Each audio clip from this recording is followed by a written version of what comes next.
অনেক ঘটনা আছে, যেমন একজন আনসারী সাহাবের একটি উট পাগল হয়ে গেল।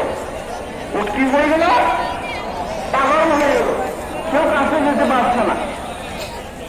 ওই সাহাবী রাসূল সাল্লাল্লাহু আলাইহি ওয়াসাল্লামের কাছে এসে নালিশ দিলেন, ইয়া রাসূলুল্লাহ, আমার পাগল হয়ে গেছে, এখন আমরা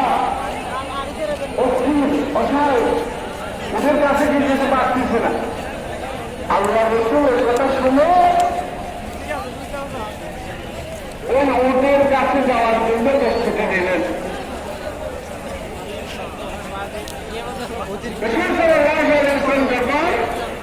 যখন উটের কাছে যেতে লাগলেন, আনসারী সাহাবী রাসূলকে টেনে নিয়ে গেলেন।